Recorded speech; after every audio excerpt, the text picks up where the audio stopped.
pre-warning before I start. This is the first time one of these I'm recording, so if it doesn't quite work, then and we'll have to check editing and stuff later. Then forgive me. Hopefully, I'll get better as we go on, and ignore the creaking chair. It annoys me as well. So welcome to the first review we're doing for Through the Eyes of Enji, to raise money for We Are With You and the Shawbury Village Players. We Are With You is a confidential service for young people and families affected by drugs and alcohol in Shropshire. Their work includes information, support and advice about drugs and alcohol, one-to-one support, group work, parent-carer helpline, help to make decisions about lifestyle, links to other services, early intervention and harm reduction. We're also raising money for the Shawbury Village Players. Now, chances are, if you know me, you've already been in contact with the Village Players one way or another. But the Shawbury Village Players are a community theatre group based, unsurprisingly, in Shawbury. For the last 20 years, they've been putting on pantomimes, murder mysteries, Shakespeare, you name it. Now, if you're anything like me and you have had some issues with your mental health and with anxiety, then you might understand how important groups like these are to folk like me.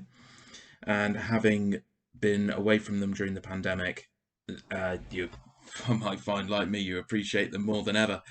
And the thought of losing the places, things like the Shawbury Village Players, is just too horrible to contemplate. So please, as you're watching this, if you do enjoy it, do consider dropping a few quid my way, nominating some films, and we can have a bit of fun with this. So, first one of these we're doing, it's, thank you to Gregor, we're doing Clue. Clue was released in 1985. It was directed by Jonathan Lynn, written by John Landis and Jonathan Lynn, and yes, that is the same John Landis who did The Blues Brothers and Coming to America. It's based on the board game Cluedo, and yes, I am going to keep calling it Cluedo, not the Americanized version of Clue.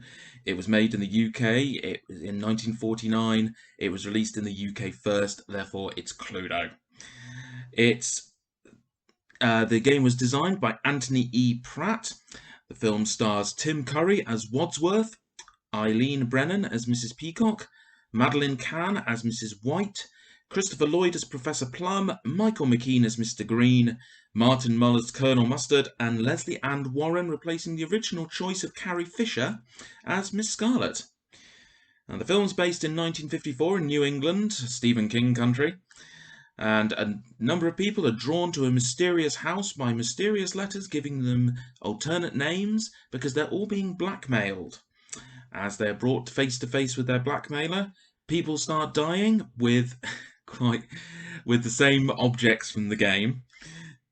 And as the film goes on, with the police coming in, they are in a race against time to find out who is the killer. This film threw me before I even started watching it.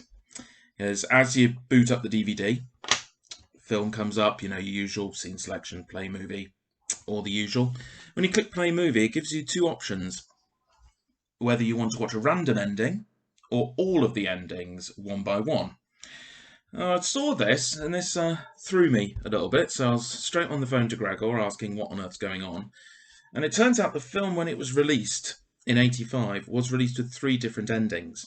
And those different endings went out to different cinema chains. Now, there was a way of seeing which version of the film you were going to see. You looked at the film posters, there was a colour coding to tell you which ending you were going to get. But this is unique.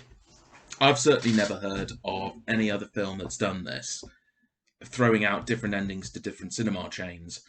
And on one hand, I can kind of applaud it, because I think it's a really unique idea. I think it's certainly a good way of getting people to go and see the film multiple times. But at the same time, it does have a aroma of the director and writers not knowing which ending they wanted to go for. And I think I'm going to come back to that later. Because my initial reaction going in and starting watching Clue, just realised I haven't put my phone on silent, was that there were going to be only 2 ways of doing a Cluedo film. Now, they could either do it very seriously, very by the book, very serious Poirot-style murder mystery, and the only things I'd lift from the game would be the names, the location, and the murder weapons.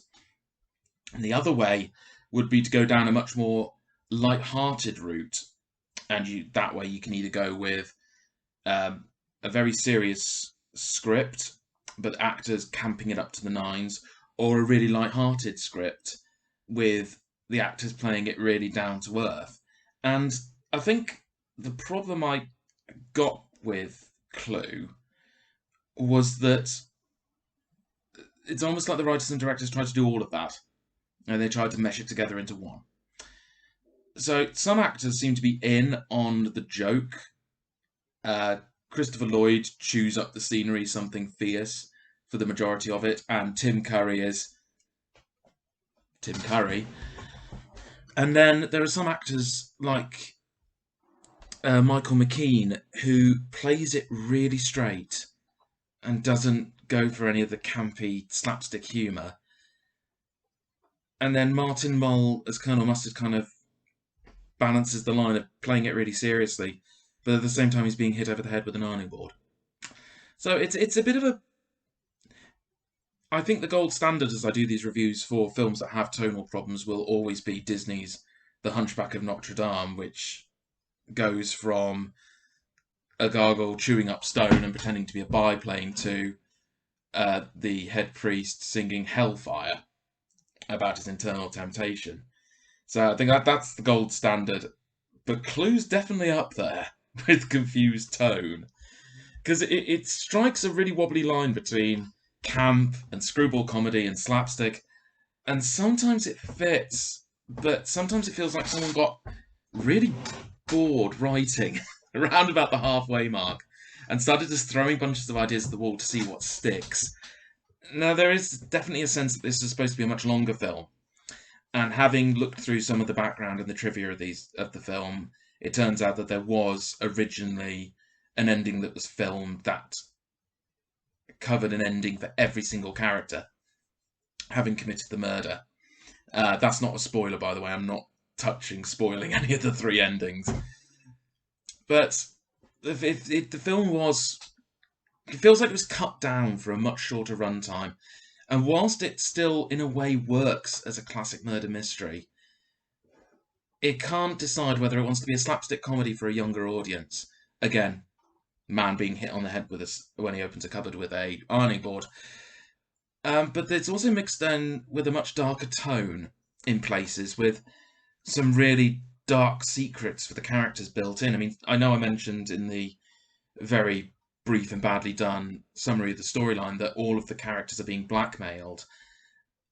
And when the scene comes around, when you start going through how they're being blackmailed, the time period really kicks in, because, again, based in 1954, based in the period of the witch hunts and the blacklist in Hollywood, Hollywood 10, accusations of being communist, the House of Un-American Activities, bloody John Wayne on his American Crusade, but I think that's a discussion for another day. There's hints of the comedies that John Landis became famous for, with his dialogue coming to America kind of sprang to mind, mixed in with these revelations, the darker history of these characters. And certainly Mr. Green, no longer Reverend Green, I noted, the reason he's being blackmailed really kind of... It's not something I don't think it would be, because they are remaking Clue. When they do the remake, I think they will be changing the reason he's being blackmailed, certainly one of his endings. And yet it kind of fit within the period. And there's certain mentions of, I'm being blackmailed because of this and this and this, and if I don't answer the blackmail, I will be blacklisted. And then in the next scene, we've got Christopher Lloyd being something of a sleaze, and no, I really struggle. I can't sugarcoat this. Christopher Lloyd kind of plays a bit of a sexual predator in this film, who has misused a position of trust, and that's played for jokes. And I kind of felt John Landis's influence in the writing kind of creeping in here, since this is someone who made his career by writing The Blues Brothers, Coming to America, these very National Lampoon era comedy that was really inappropriate in places, but was definitely the comedy of the era. And it clashes a lot with the dark secrets that are coming out. And there are other examples as well. I mean, Colleen Camp, who didn't mention in the cast, plays Yvette the maid. Now, she rocks up almost straight away in a very stereotypical French maid costume, with the short skirts, the dress that kind of puts the bosom front and foremost, and it sometimes fits the tone, and then also feels out of place. I mean, I understand that the actress actually wanted the role so badly. She rocked up to the audition in the French maid costume, and the director quite openly said that one of the reasons she got the part was her looks. And then you've got Tim Curry. I mean, Tim Curry's had a weird film career, hasn't he? And not to suggest he's not a good actor, because he is. But he's been in some really oddball films, and Clue's definitely that. And I wonder if the filmmakers didn't quite know how to make their best use of their Tim Curry. The role of Wadsworth was originally earmarked for Rowan Atkinson, but who was really famous at the time in Britain doing Not the 9 O'Clock News. And I wonder if Rowan Atkinson might have been better in this film if they had put more of a focus on the slapstick. I mean, certainly when you look at later on in his career when Rowan Atkinson did Mr. Bean, and what a hit that was, he's definitely got a gift for physical comedy, and I wonder if Tim Curry lacks that gift. Because Tim Curry also seems to have something of a dark side to his character. I mean, even in the lighter moments of the film, when he's bouncing from room to room, explaining what's happened and putting all the pieces of the mystery together, there's still a bit of an edge to him. And, I mean, the film opens with Curry turning up to the manor house where it all takes place, and it strikes a really sinister figure as he tosses chunks of meat to the guard dogs, and then enters really grim and foreboding as people coming up to the door. And then 45 minutes later, he's throwing himself at a locked door to open it and bouncing off it and hitting the floor.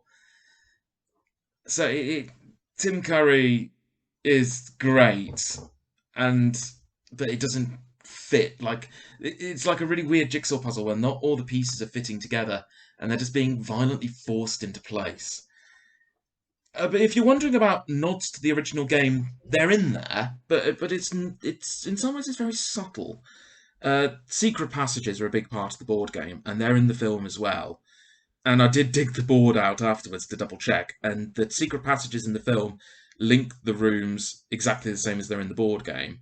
Obviously, the murder weapons are all there as they're going through them. I was sitting there going, forgot that one. Oh, of course, there's the bloody rope. And then none of the characters actually wear the costumes that link with their characters. So Mrs. White was in white, Miss Scarlet was red, Professor Plummet purple, etc., etc. But, and this is me giving away my slight film geekiness for noticing things like this, they do turn up in cars that match up the colours at the beginning of the film. It's not in your face, is what I'm saying. It's I can imagine if they redo Clue eventually, when this whole pandemic thing's over and done with, I can see them jamming it to the rafters with nods to the game and expansion packs and who knows what. I mean, all being said, confused tone at all, there's a really good little mystery in Clue. Even though, again, I don't think anyone can make their mind up with the endings. And it's 87 minutes. It's a lot of fun to watch. It's got a few good belly laughs out of me. And it's just fun. It's light-hearted. It's easygoing. It's a great Sunday afternoon film. The Sunday lunch is in the oven. You've got a few hours to kill. whack on Clue for an hour and a half. It's light-hearted, it's fun. I definitely recommend it. I think it's going to be a Christmas time film for me. Just something put on in the background and wrap my presents watching it. It's good fun. I really enjoyed it, and I really recommend Clue.